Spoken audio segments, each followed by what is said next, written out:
Number 36 is from the year 1990. I remember when this one came out. It's called Pump Up the Volume with Christian Slater and Samantha Mathis. Pump Up the Volume.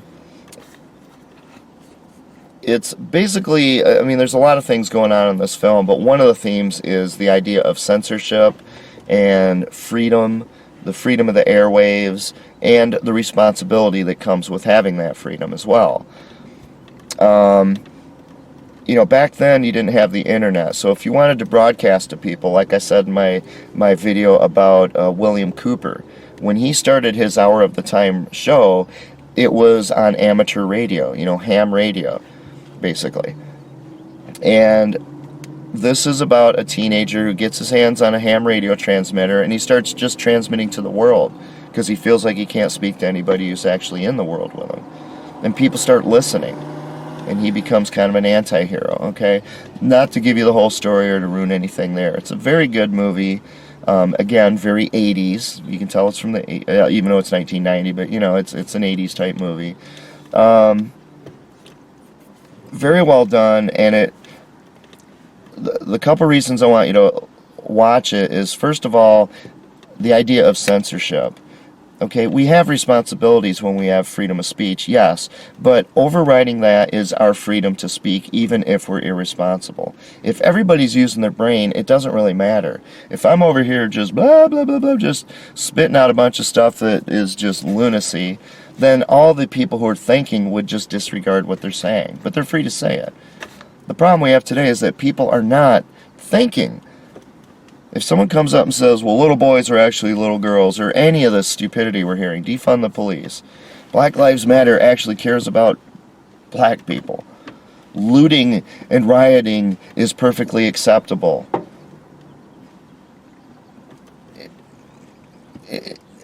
You have the right to say that, but if you have a population that has been so dumbed down by a bad education system that they can't think their way out of a box, and they can't think these people are full of crap, then you're going to get people who start believing them. And that thing snowballs into a movement like this idiotic woke movement, which is so monumentally stupid, it makes the people in the Salem witch trial look as sober as, you know, the cast of Leave It to Beaver. Oddly enough, in this film, another one of the themes in it, one of the subplots, concerns corruption in our education system. And one of the things you're going to find in these films that I'm listing out is that very few of them have the courage, for all the courage they do have to take on some really powerful people and institutions and things, almost none of them have the courage to take on the most powerful ones of all, which are like the anti-smoking industry, the wealthiest one, and academia. Academia, corrupt to the core, the definition of what a cult is, literally a couple thousand years old. This film actually does kind of take on, it's a subplot, but they take on corruption in education. So there's a couple good reasons to watch Pump Up the Volume, and I'll just leave it at that and let you enjoy the film. Again, it's Christian Slater. You know, and if you're not aware, Christian Slater, he was pretty big back then in the 80s and such. He had this smarmy kind of way of talking and all that. He sounds a lot like Jack Nicholson, and that's deliberate. He was a big fan of Jack Nicholson, and he deliberately kind of tried to take on Nicholson's character, which is, to me, cheating, but I don't know. He was unique enough. I liked Christian Slater. He did another film more recently in the last 10, 20 years called Guns, Gambling, and Girls, I think it's called. That was actually a fun film. That was about Elvis impersonators. Very fun. Anyway, before this camera overheats and stops, let me recharge this and I'll be back with more films for you. Okay, continuing on from a new and exciting location. Number 37 is another film from the 1980s. This one is called Real Genius with Val Kilmer. I think it was actually Val Kilmer's either his first film or his breakout film. And Real Genius is about Geniuses. It's a comedy, very funny film, very much worth watching on its own. But the theme I want you to get out of that one is that even the legitimately smartest people out there can be deceived. In fact, even the smartest people can be deceived into committing atrocities. They didn't mean to, but they can be deceived. Remember what Jesus said in the Bible when asked about what will be the signs of the end, the very last days before you return. And the first and the most frequent thing he said was, take heed that no man deceives you. Deception. So, Real Genius, aside from just being a really fun film, very funny, Val Kilmer was great in it, and but the part about how that group of geniuses could be manipulated into doing something that they would not have done had they not been manipulated into it. And as a subplot in that film, there's one of the geniuses, I don't want to spoil it, but one of the geniuses, shall we say, lives apart from the others, you might say. He's been around a long time and he lives apart from the others. Pay special attention to that individual, and pay special attention to the reason why he lives apart from the others. These are lessons to be learned. Again, this film takes place in academia, in a college environment, but you're really hard-pressed to find any films that take on the cult of academia. But there's a lot of films that make jabs at the cult of academia. And in fact, the sheer number of films and other sources out there that take jabs at this thing that they are too terrified to just go out and slay helps to reinforce, helps to validate what I'm saying, that there is such a thing as the cult of academia. A very, very dangerous, ruthless, unbelievably ruthless cult.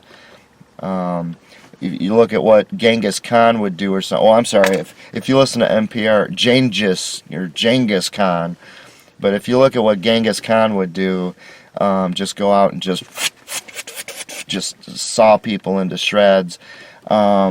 If you did that diplomatically, you might say, if you treated people in that manner, but you're attacking, instead of attacking their body, you attack their character, their reputation, their ability to earn a living, their ability to contribute to society, their ability to have a family, their finances. You attack everything that makes life worth living instead. That's how academia functions.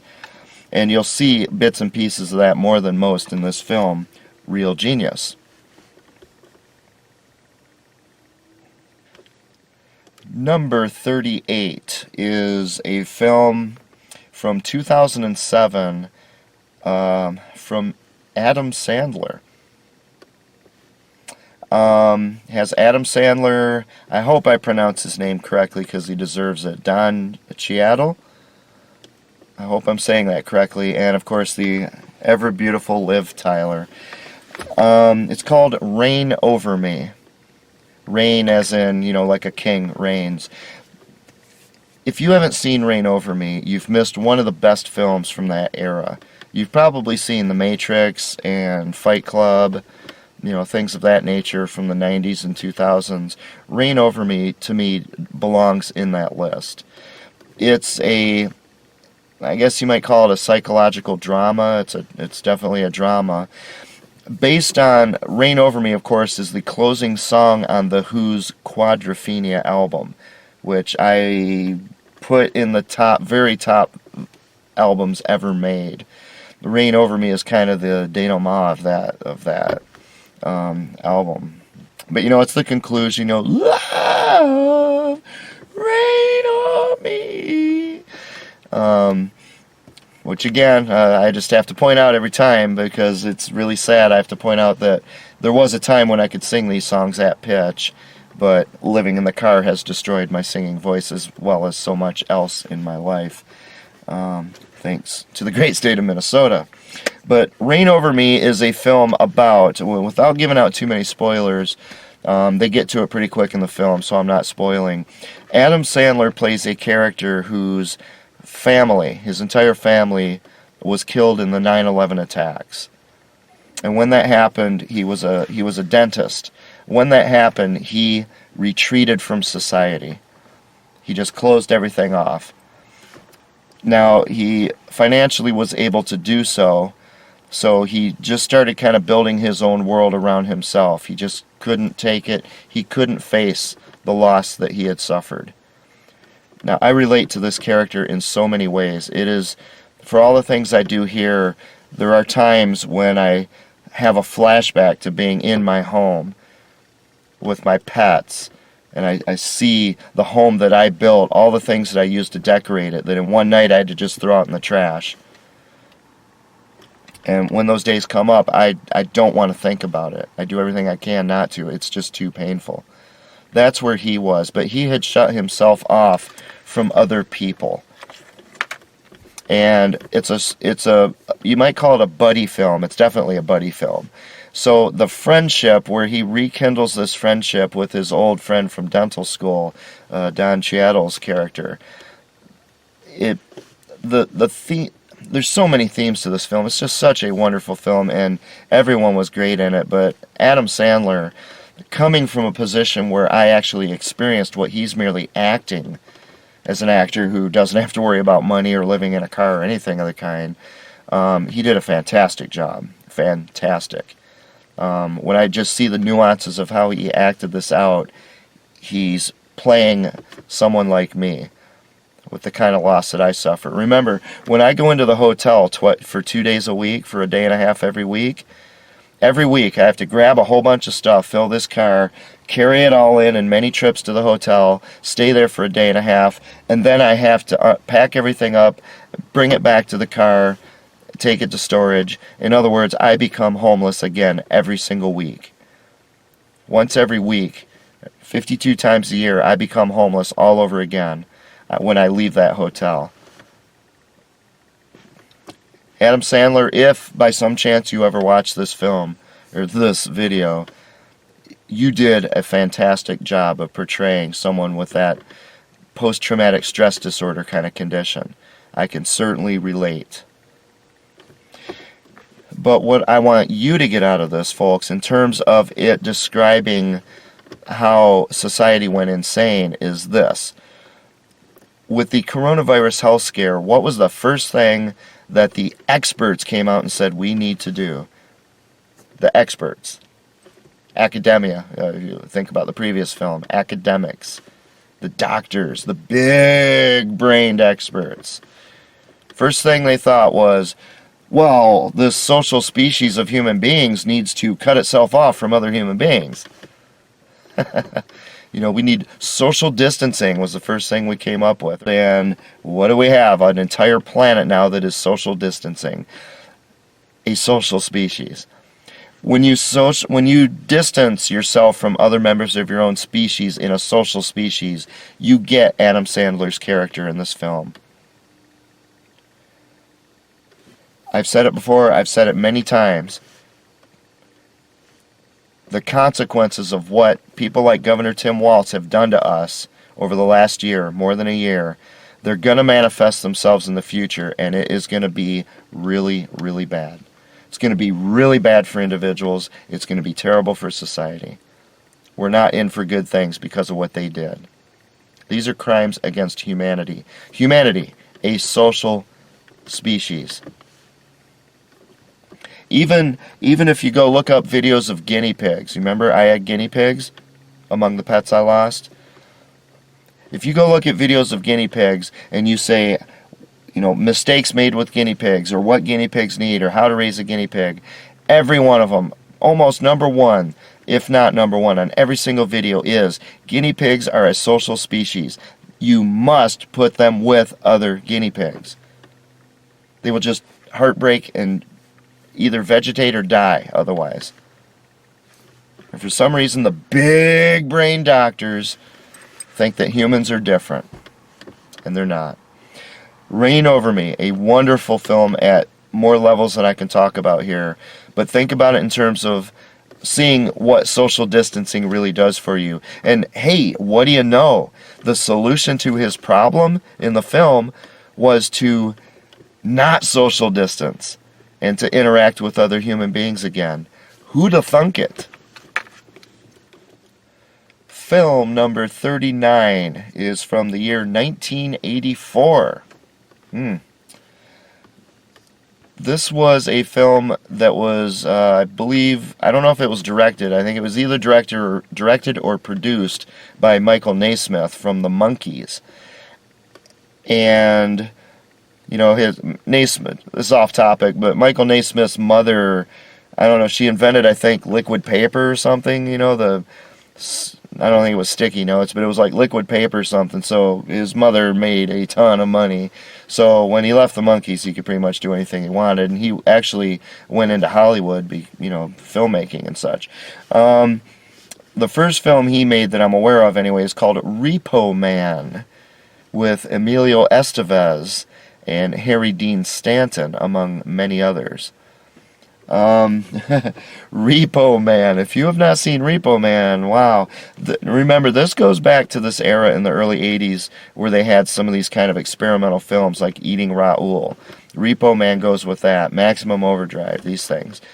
I would tell you what the plot to Repo Man is, but there really isn't one as such. It's a great film. It's well worth watching, but it's another film like Eating Raoul that helps you see how it is possible to just slide into insanity without ever knowing it. The world of Repo Man is an insane, crazy world. It's just woo! Alright, this could easily be Portland or Seattle today or San Francisco. Just woo! But these people think it's perfectly normal. And that's the theme I want you to get out of Repo Man, much like Eating Raoul. If you're not paying attention, if you're not deliberately going through life, making sure that you do not get deceived by others, you can be lured into a world that is just bat guano crazy. Repo Man, what else can I say? Repo Man's always intense. Let's get a drink. Okay, film number 40 is a Christian film from 2017. It is called Same Kind of Different as Me. Now, even though it's a Christian film, it stars Greg Kinnear and Renee Zellweger.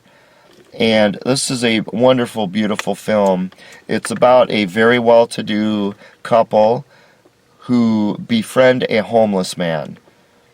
And the way that doing so not only changed his life, but dramatically changed theirs as well. And the thing is, it's a true story.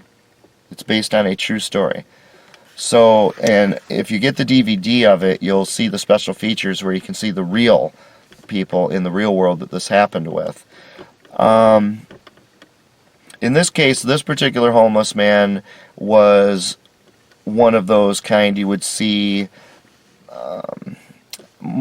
I don't want to say sitting around, you know, yelling at himself and schizophrenic. It wasn't quite like that. But he was very angry to the point where if you went up and just tried to talk to him, he would lash out violently at you. As you move on and you learn about his story, about what happened to him growing up, you start to kind of see why. One of my existential threats to the United States of America from 2019, my video there, was the homeless Holocaust. I have put videos on this channel for what, about 5 years now? More than 200 videos. And I get very few views. Very few views on here. Because nobody cares. The homeless can just die. There is no Black Lives Matter that stands up for the homeless.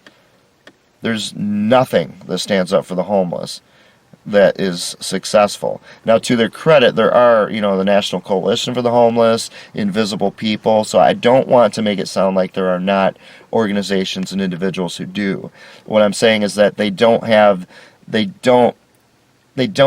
get their name out there. They're not a nationally known and talked about entity like a Black Lives Matter, which seems ironic because Black Lives Matter is a complete farce. It's just a fraud. Has nothing to do with black lives, couldn't care less. It's just a Marxist organization coming from crazies. And again, the leaders of that took all the money they made last year and bought themselves a bunch of $1 million homes.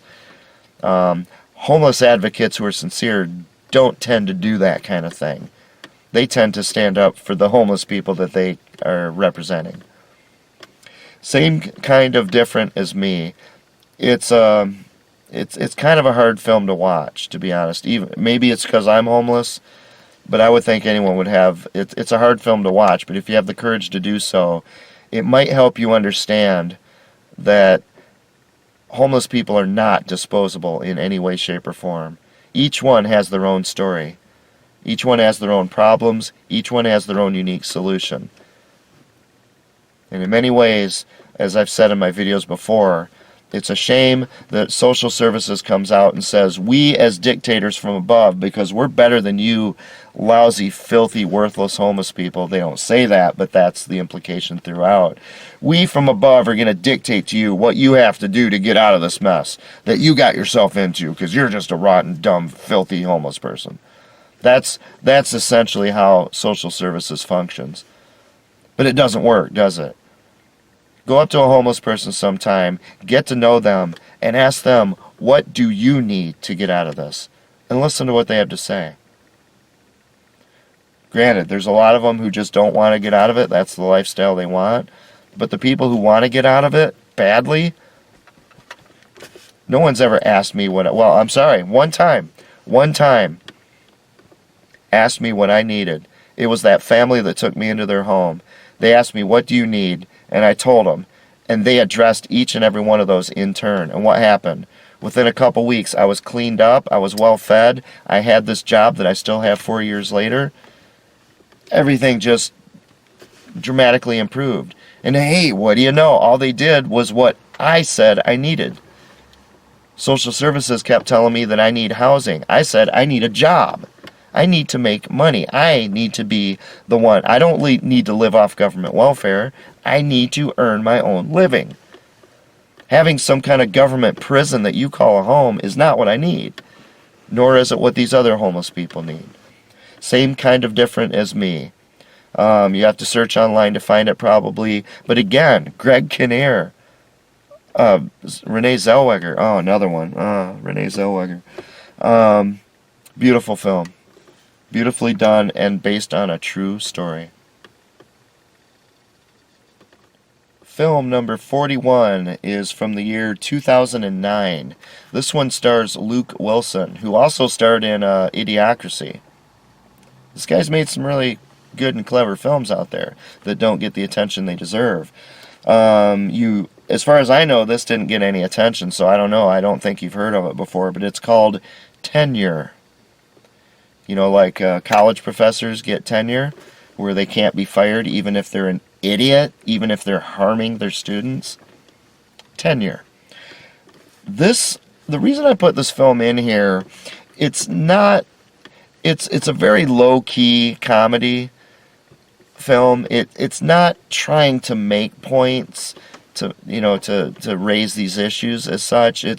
It's just a kind of a film set in an academic setting in a college, but like I said, there are no films that are attacking this sacred cow of academia. Nobody would dare to do it.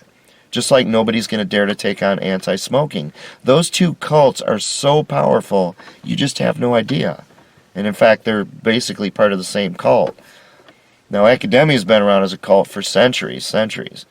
Anti-smoking has been a cult that accomplished zero until it aligned itself with the cult of academia, which again happened in the mid to late 20th century.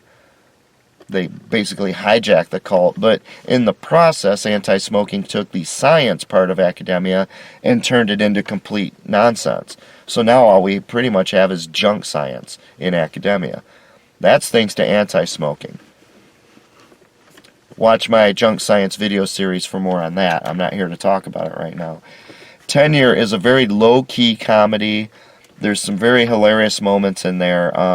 Well worth watching. The reason I put it in here is because it's just the closest thing I can find to somebody trying to point out the stupidity and absurdity of academia. It really doesn't do that as such. It's just a comedy, not trying to make a big point that I'm aware of. But I can't find a film that does that. I find all these films that keep, like I said, jabbing at academia, because everyone knows it's a cult, everyone knows it's a dangerous cult, but nobody dares take it on. You think cancel culture is something new? You try taking on academia in the 90s, the 80s, the 70s, the 60s, the 50s, the 40s. You try taking on the cult of academia back then, you'll learn what it means to be canceled. They will take away everything that makes your life worth living and leave you in a garbage can. That's what academia will do. These big-brained, brilliant people. Because it's a cult. And that's what cults do to people, isn't it? Outsiders are to, like L. Ron Hubbard, the founder of Scientology, said in his directive from, I think, 1967. He said, these LPs, these outsiders, basically, people who are outside of Scientology are, quote, fair game. They may be robbed, cheated, lied to, destroyed by a Scientologist with no punishment for the Scientologist. That's what L. Ron Hubbard came out and wrote and signed in his own pen. That's how cults operate. And that's what academia will do to anybody who stands up and says, what you're doing is a lie. And that's why you don't see a lot of films tackling academia. But you see a homeless guy in a car attacking academia. Because I've got nothing left to lose. Sorry, academia. If anybody ever does see my videos, my junk science videos, and it ever does get out there and get the attention it deserves, it's probably going to be the first real challenge, really well done challenge, under the circumstances, to academia in decades. So watch Tenure. If nothing else, it's a nice, low-key comedy if you don't want to get too riled up. Luke Wilson, he's done some good stuff, I gotta say. Film number 42 is from the year 1990, which was just after the 80s, by the way. I say that because this film is like... Oh, sorry, I lost my light here. What happened? Oh, dear. Sorry about that. I have to be illuminated by my PC here. Another aside, it's funny, back, you remember Dilbert? Back in the 80s, there were a lot of things, cool things going on. Dilbert was new with Scott Adams. Burke Breathed, his Bloom County cartoon and all that. But I remember there was a book from Dilbert, and one of the things Scott Adams said back then, this is like 1985-ish, something like that. He said, the man's man of the next generation, the man who all the women are going to want to be with, is going to be basically a computer geek who's seen only in the illumination of an LCD screen. And he wasn't really wrong.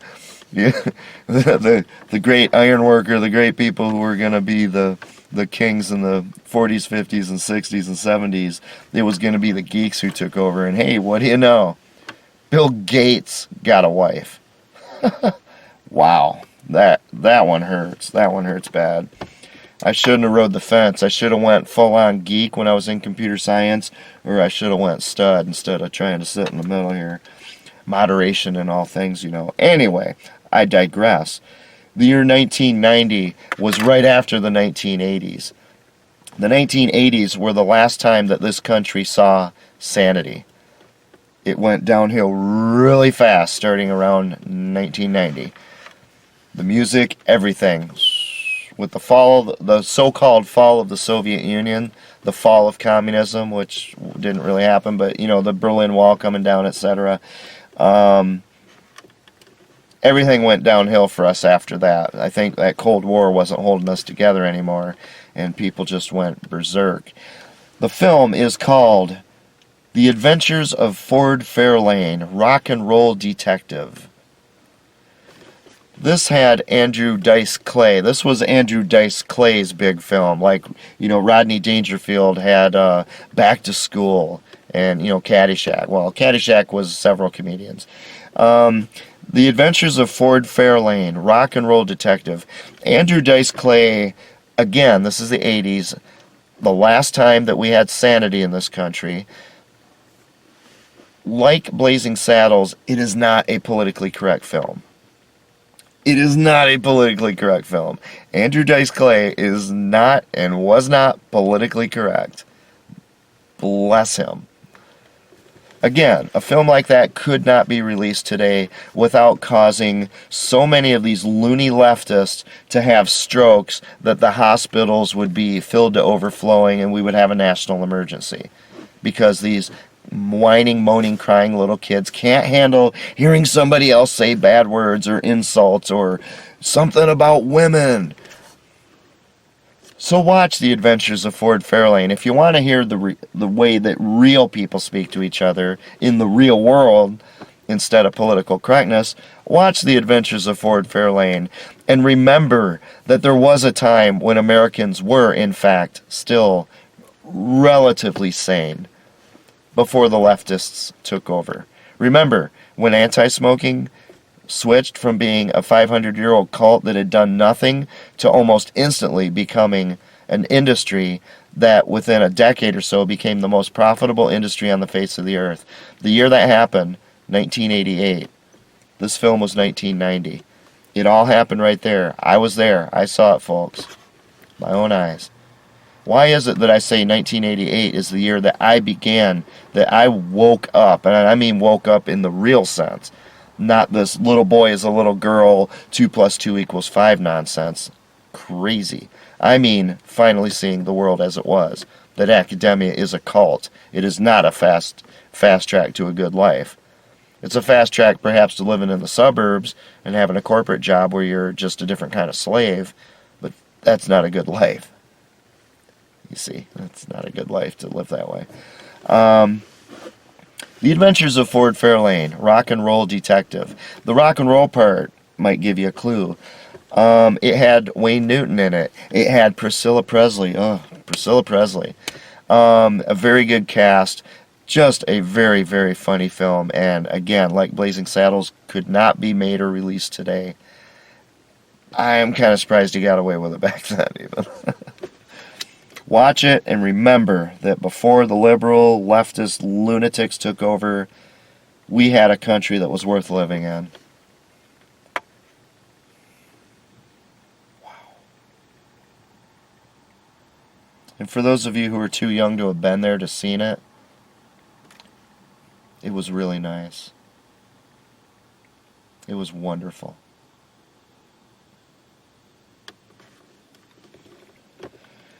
Number 43 is actually a documentary. It's a Nova episode from PBS from the year 2006. Now, Nova, when I was growing up, Nova was actually really good. Like National Geographic was actually quite good. Not perfect, but they all went to the loony left. Again, the 80s is when everything started to fall apart. They all got taken over. All these great institutions got taken over. PBS and Nova are just among the worst things we have, in the country today. National Geographic, just I wouldn't touch it. Wouldn't touch it. Even the photography can't pull me in anymore.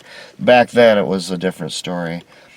Somewhat different, I should say. They still had the junk science, but anyway, what I'm getting at is The Boldest Hoax. The story of Pilt Down Man. It's a Nova episode, as near as I can tell, from 2006. It's kind of hard to find. You might be able to find it on YouTube. I think PBS sells it on DVD. I had it on DVD, but I had something like 2,000 DVDs, and I lost them all when I lost my home, along with everything else that I had spent my entire lifetime accumulating. If you're one of the 10 or so people who watched my junk science videos, one of many examples I gave you of how easy it is for academia to fall for a stupid hoax because it's a cult instead of science. See, scientists won't fall for it because they're doing science, and the science would tell them, hey, this is a bunch of baloney. But if you're in a cult, you just go with the flow, and take heed that no man deceives you, I believe is what Jesus said. They don't do that. Pilt Down Man, see, evolutionists, they were so desperate to find anything that would support their ridiculous theory that if someone came along with a bill of goods, saying, hey, this will prove evolution, you want to buy it? They would buy it. They would worry about what it was later. Well, Pilt Down Man was supposedly one of those missing links, because, with evolution we should have, I don't know, several million different missing links, but we don't have even one. It's one of the reasons why evolution is a bad theory, you see. Watch my junk science videos on that. Pilt Down Man was one of those missing links. Now, of course, it turned out to be a complete hoax. It was a lie. It was made in a factory. It wasn't a millions of years old bones or, Anyway, the point of the film is that it shows you very clearly how even the very top echelons of this cult of academia can easily fall for a hoax, maintain their falling for the hoax, and then as they realize that it's a hoax, they try to cover their tracks to avoid letting anybody know that they got hoaxed, that they fell for it. In other words, academia is just corrupt to the core, and they're not very competent. Pilt Down Man is just one example of that. There's plenty more. For example, pretty much any peer-reviewed, published anti-smoking research study. But that's a whole nother story. I've never even bothered to try to get into that in detail yet. If you haven't read a peer-reviewed anti-smoking, tobacco research, I guess you would call it, study, you don't know what garbage is. The boldest hoax, the Pilt Down Man hoax, from Nova from 2006. It's only like an hour and a half long, well worth watching. Number 44 is a film from 1959, based on a book. Now, I know I said film adaptations of books are not my cup of tea. In this case, the book had only been published a few decades earlier. It's definitely a classic now. At that time, it wasn't so much. The film and the book are called The Diary of Anne Frank.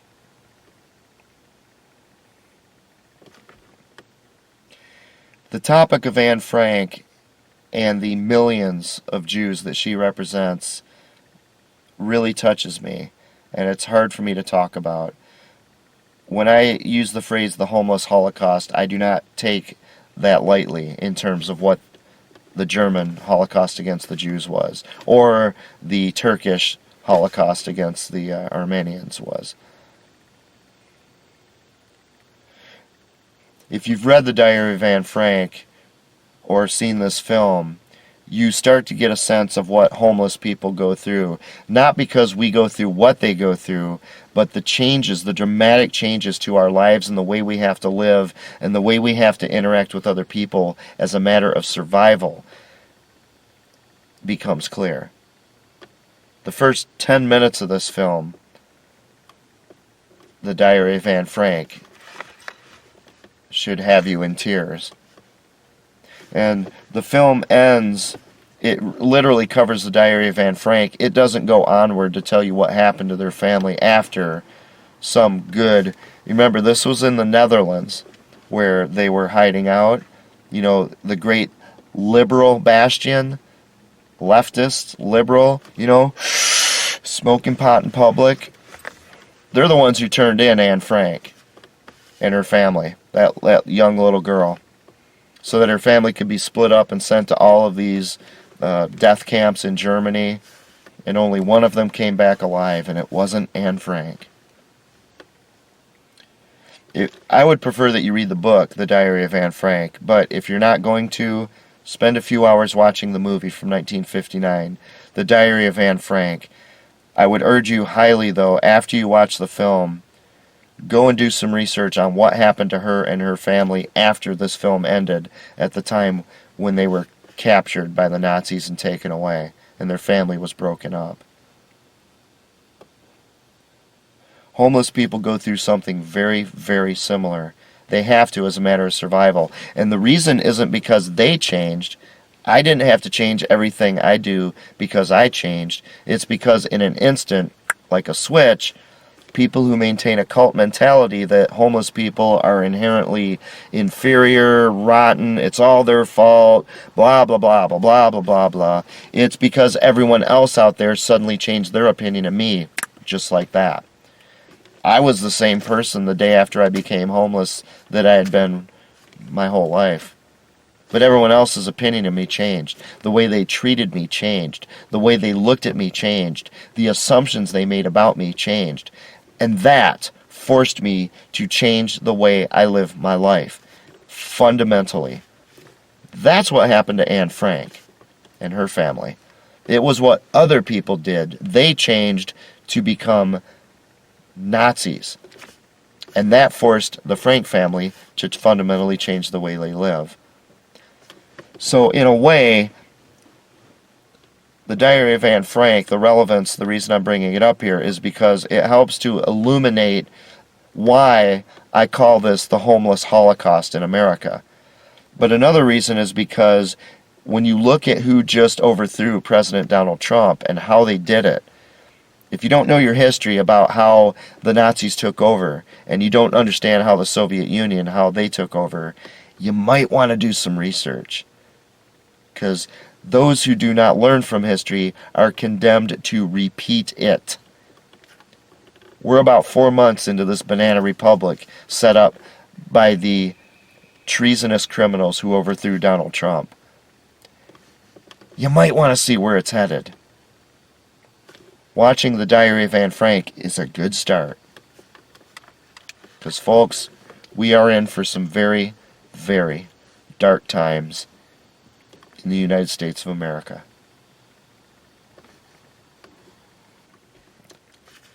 Film number 45 is from the year 1975.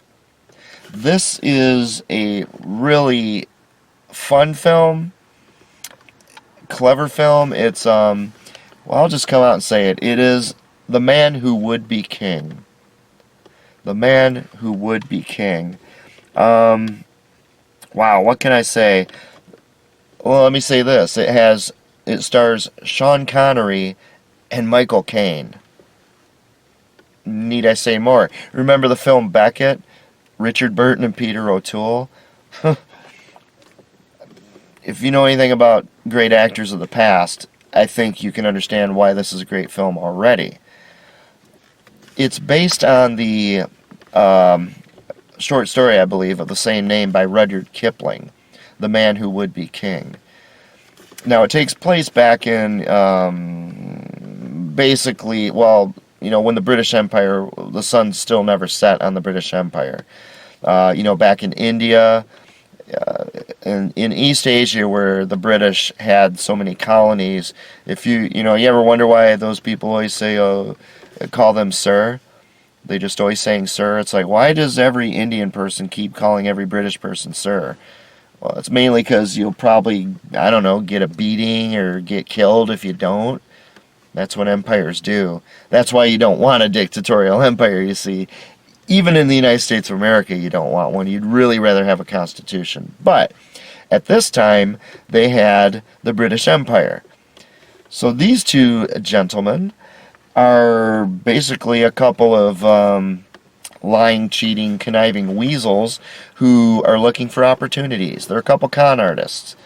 And I don't want to give too much away. Now, here's my concern. Because it takes place back basically in Victorian era, or Edwardian era, I think it's more Victorian. I can't remember when it takes place. It's late 1800s, perhaps, early 1900s is the setting for it. I think it's mid to late 1800s. It's hard to tell because it all takes place in India, so, you know, there's no technology there anyway at that time. But these guys set off with this scheme to basically take over a country and become the king, become the leaders. And it's pretty funny how they go about it. And it's interesting how easy it was for them to do it. It's not as fanciful as you might think. How did Lenin and Trotsky take over the Soviet Union? or take over Russia, I should say, to create the Soviet Union. Basically the same way these guys took over here. Now, the main theme I want you to get from this film, other than just being, again, one of the greatest films ever made, fantastic film through and through, fantastic story. The main theme I want you to get out of it is that megalomaniacs, it's never enough for them. Bill Gates took over the world when he was just a young geek with the glasses and all that in the 80s. It's not enough for him. He has to take over the whole world physically. Now he's out there as a medical expert with no medical training. Of course, this is academia we're talking about, but he's now dictating terms of existence in a medical sense for the whole world when he's not a doctor. He doesn't have any medical training. And frankly, that doesn't matter today because our academia is totally jacked up. But he's not in any way qualified to talk about this. He's a megalomaniac. He just wants to control and dominate everybody. He wants to be the savior. He wants to be the controller. He wants to be the dictator. He, personally, out of almost 8 billion people, wants to be the one who tells the other 8 billion people how they will live their lives. It's never enough for megalomaniacs. Which is why the overthrow of Donald Trump was a very, very bad thing for the United States of America. Because the people who are behind all of that are megalomaniacs.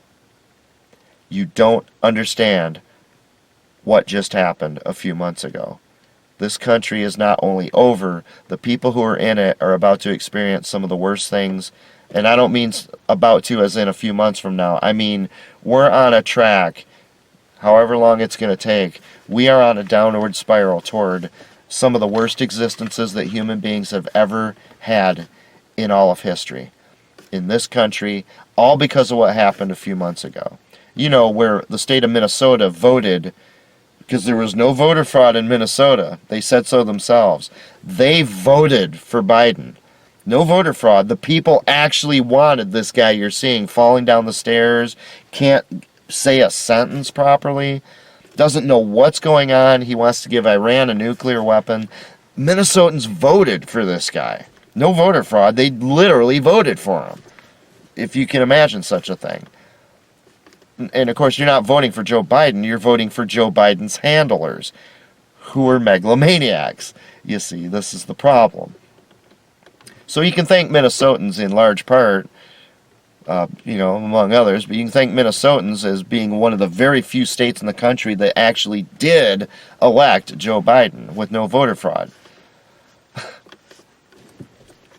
For the fact that we are approaching some of the worst existences that humans have ever experienced over the next X number of years. I'm not going to try to put a date on it. It's going to depend on some factors, but that's where we're headed. We're not headed back toward the good life of the Constitution anymore. It's gone. It's over. So The Man Who Would Be King gives you a sense of that in a different context over there with these two scoundrels taking over a society for their own benefit, their own personal benefit. So the thing to note is that it's never enough for a megalomaniac. You've always got to have more. They're going to keep pushing it and pushing it and pushing it until the whole house of cards falls down. And then it's too late to fix it, isn't it? The other thing I want you to notice in there is more subtle, and I don't want to spend too much time on it, but it's important. Again, the time frame I'm talking about, mid-18th century, mid-1800s, late 1800s. I'm not trying to get into conspiracy theories about the Illuminati and Masons and things like that. That's a whole nother story. But what I'm saying is that Rudyard Kipling, the author of this story, he inserted all kinds of things about the Masons in there. So if you pay attention, because they might fly right over your head if you don't know anything about Masonry. There's all kinds of references to the Masons in here. In fact, these guys get assistance with their scheme by basically flashing the Mason sign, which is a lot like the Crips and the Bloods flashing their gang signs. You see, because these secret societies are essentially street gangs in a business suit. The Man Who Would Be King. There is so much in that film that you could learn from with what's going on today. I just don't have time to go into all the details. Dig into it yourself. Dig into it yourself and see how much you can get out of it that's relevant to what's going on today.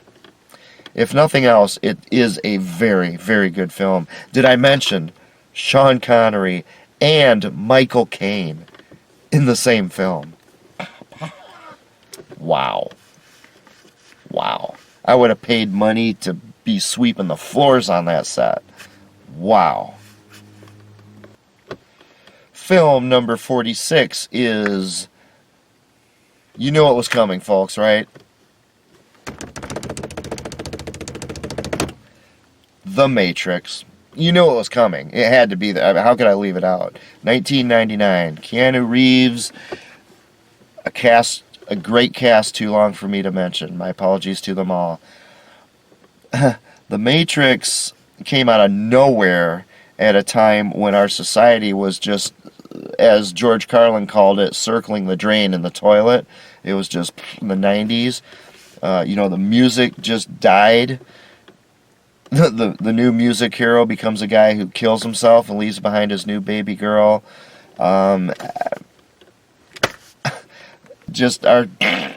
Society just went down the toilet. And then out of nowhere in 1999, The Matrix comes out. You can't predict these things sometimes.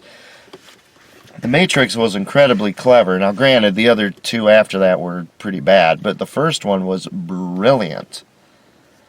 And the obvious theme here is that, things are not always as they seem. You might have heard that on a couple other films here. The reason these films keep bringing that up is because in the real world, things are not always as they seem, folks. They're not always as they seem. Academia is not always as they seem. Black Lives Matter is not always as it seems. Joe Biden, the dictator of the Banana Republic of America, is not always what he seems. You see, take heed that no man deceives you. The Matrix is basically just saying your whole life, remember what Shakespeare said, life is, all the world's a stage and we're merely players acting out our roles, it's just full of sound and fury signifying nothing. That's our lives. That was his take on the matter. Well, what if instead of you just playing out your roles, going through all this drama and everything for 50, 60, 90, 100 years, and then you die, full of sound of fury, signifying nothing in the end? What if instead of that, you're nothing more than a puppet, and all these people are pulling your strings, and they're just leading you where they want you to go? You're just a marionette, and you go through your whole life just, global warming's going to kill us all. Joe Biden's a good man. Donald Trump is a racist. If you just go around doing this and you don't even understand that people are pulling your strings, then the fate that Shakespeare described, which was more accurate back then before broadcast media, you gotta envy those people who merely just lived lives that were pointless and then died. Today we live lives that are not just pointless, Not me. I've made it clear in here. For 30 years I've been warning about this stuff. I am blameless. But the masses who just sit there and allow themselves to be manipulated by fake news, fake science, fake academia, all these experts, these big brain people who will send your kids off to a pointless war to annihilate a generation. Sorry, folks. The Matrix was brilliant, and it came just at the right time, and people still refuse to wake up. They took the other pill, and we are all going to suffer horrifically because of that. Those Goonie guys or girls or whoever it is, the people who put the thumbs down on my videos as soon as I launch them, within a few minutes, those are the kinds of people who've been sucked into all this. So they're sitting there going, oh, this Paul, this homeless guy, all he does is complain about Minnesota, and, you know, Minnesota are good people, and these, you know, or maybe they're an academic, or maybe they're an anti-smoking leader making $1 billion off of people who they hate while they destroy them. Who knows who these creeps are? They're stalkers either way, but the thing is, they are a perfect example of what the Matrix is talking about. How do you get to a point where you program your phone to notify you whenever a homeless guy whose videos get maybe 30, 40, 50 views, it notifies you whenever he puts up a video, and you feel this compulsion, this obsession, this psychotic need to immediately, not a week or two later, but immediately go in and just throw a thumbs down on the video before anybody's even watched it, including yourself. The Matrix explains how people like that come about. And that's the problem. Because nobody paid attention. They liked The Matrix. They thought it was a great film. All kinds of people out there said, wow, this is really profound. This really is. This world really isn't as it seems. But then people went to sleep and they forgot about it. And they forgot to dig deeper and to keep digging for the rest of their lives, to save their lives. And so now, they're a bunch of puppets. Didn't have to be that way.